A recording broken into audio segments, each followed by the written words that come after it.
Hey guys, so I thought with my anticipation for Nottingham Comic Con, well, I'm filming this on Sunday, so technically next week I'll be doing a vlog anyway for Nottingham Comic Con. This year I thought I'd do my my comic collection. I've not actually been to that many Comic Cons this year, just because this year's been so hectic.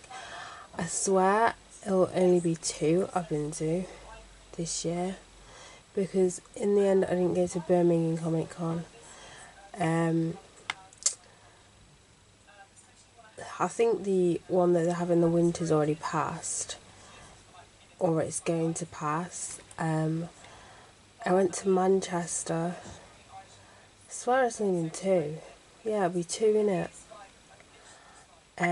Yeah, because I missed Birmingham. I completely forgot about that. But as I said, this year's been hectic. Obviously this year I've been going to other events like the Gymshark pop-up store in Birmingham. Then I went to see G-Eazy in concert in Birmingham.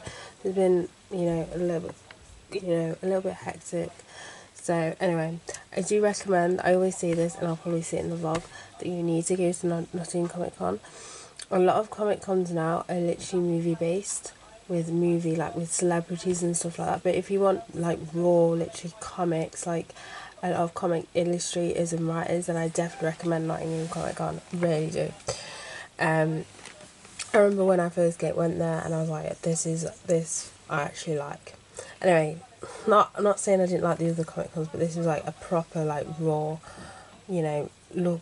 It was more to do with creators and stuff that created Comic Cons, instead of more direct like celebrities and stuff like that, which I really liked.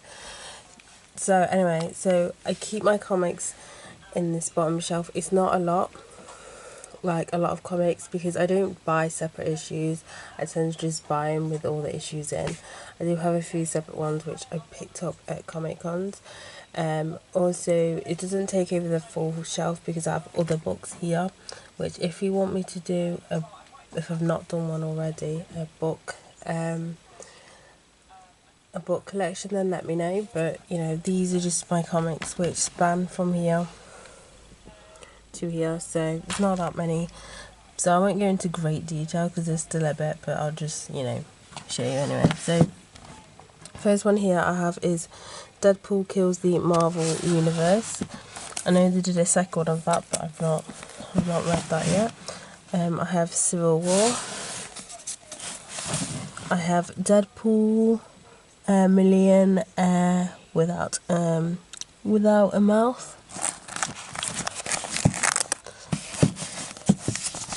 And then have Justice League Europe issue 6, I think. And then have Joker. Really like this one. And I have Luther. I really like Brian Azzarella's work. But yeah, this one's Luther. And then Spider-Man, the Smash to Spider. This is issue number 120. And then there's one behind that. I have the Uncanny Avengers Audible Special. This one is issue 4. And then have Harley Quinn's Greatest Hits. Probably not Harley Quinn's Greatest Hits, but it's a collection of stories with Harley Quinn. Right, and then have the Avengers issues 1, 2...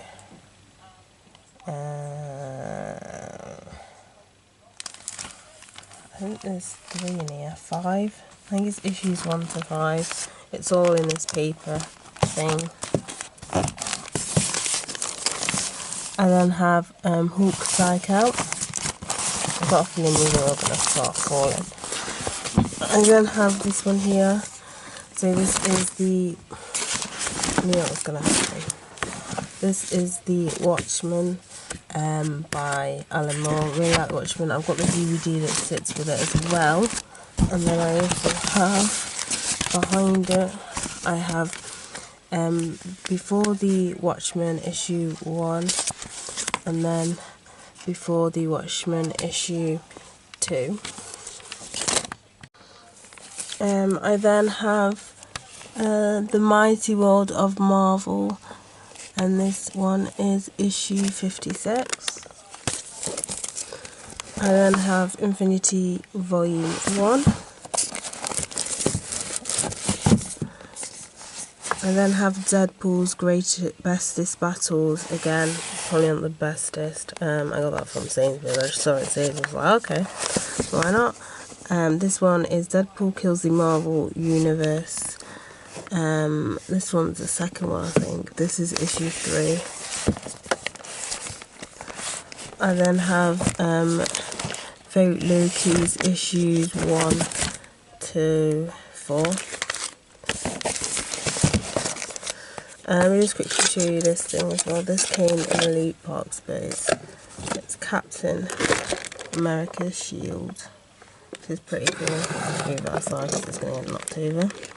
Right, I then have Batman's Arkham Asylum. Really like this one. This is by Grant Morrison. They're all falling apart. Alright, I'm just taking them out, so I'll put them back in a minute. That one was actually recommended to me. I used to watch, what was it, Movie Junkies or something like that, and they used to have these. It's still going, but basically the formats had to have changed, so I don't like the format anymore, which is a shame. But the reason why, like, I'm not bitter. The reason why the main guy got sacked because he's a sexual deviant. So I'm not mad about that. It's just that I don't really enjoy it as much, just because the format. But they used to argue and stuff, and I remember one of the guys hitting this comic. But yeah, I picked it up, liked it.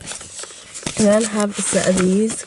So I have Joel issue 2, and then I have Joel just issue 1. So these, I remember picking these up at, well, originally, anyway, the first one, I think it was at Leicester Comic Con. But basically it's somewhat, to sum it up, it's going through this person's feelings, and it's really good. So you've got Joel number 1, which is looking at happiness, and then you got Joel 2, which is looking at sadness, and I think the other one's anger.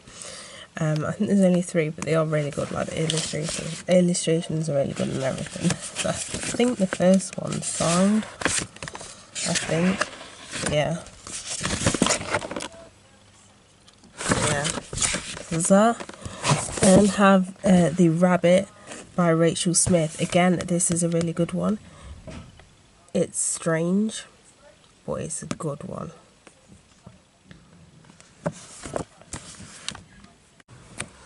Again, this is another recommendation. This is Witches Volume 1. I'm not gonna lie, I don't remember any of it, so I don't know if I liked it or not.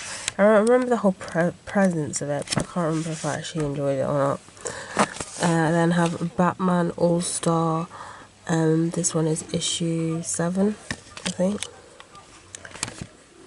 I then have Spider-Man slash Deadpool, Isn't It Bromantic? This one's a good one. I like that one. And then have Deadpool versus Sabretooth. I've got quite a few Deadpools, basically. It's because, you know, when Deadpool came out, I had no idea who he was, and I decided, let's invest in comics. That's actually, that's the thing that actually got me into comics, was the Deadpool film. Was it a Deadpool film? I want to say so. And I thought, why don't I just read other comic books? Yeah, I think it was Deadpool that got me into comic books. And I'm like, because I watched the films and stuff, and Deadpool, when he came out, I was like, I have no idea who Deadpool is. Like, the others, I had a sort of, like, inkling of who they were. Like, I knew, obviously, who Batman was, but, like, I never heard of Deadpool, and I was like, you know what, I'll check out the comics and stuff. So that got me into comics, I believe, Deadpool. And then I have Deadpool Civil War 2. And then have Saga Volume 1 and Volume 2. I need to get back into reading it because I do like this series. And have Planet Hulk, The Incredible Hulk, and then I have World War. The others just 4, and then I have World War Hulk. really like Hulk. He is literally my spirit animal. I then have Aquaman Volume 1, The Trench. And then I have this thing which I got from a loot crate. It's Big Trouble in Little China, Escape from New York. And then finally, again, I got this from Loot Crate. No, it's not original, guys. It's a replica. It's a replica of this. It's not the actual original one. It's just a replica, and I've not bothered opening it. But yeah, it's got a certificate of authenticity. So that is basically it for my comic collection. So bye, guys. I actually forgot to show you the comics that are on my read list. So the one that I'm currently reading is Cable Made Me Do It. This is let's say an issue 92. And then have X-Men, the last Marvel team up, X-Men, Spider-Man and the Uncanny X-Men. What does not say an issue number on this. But yeah, there's that. And then World War Hulk, Spider-Man vs. Thor. And then a recent purchase, Avengers vs. X-Men. So that is it. That is literally my comic collection. So this is actually going to be a goodbye.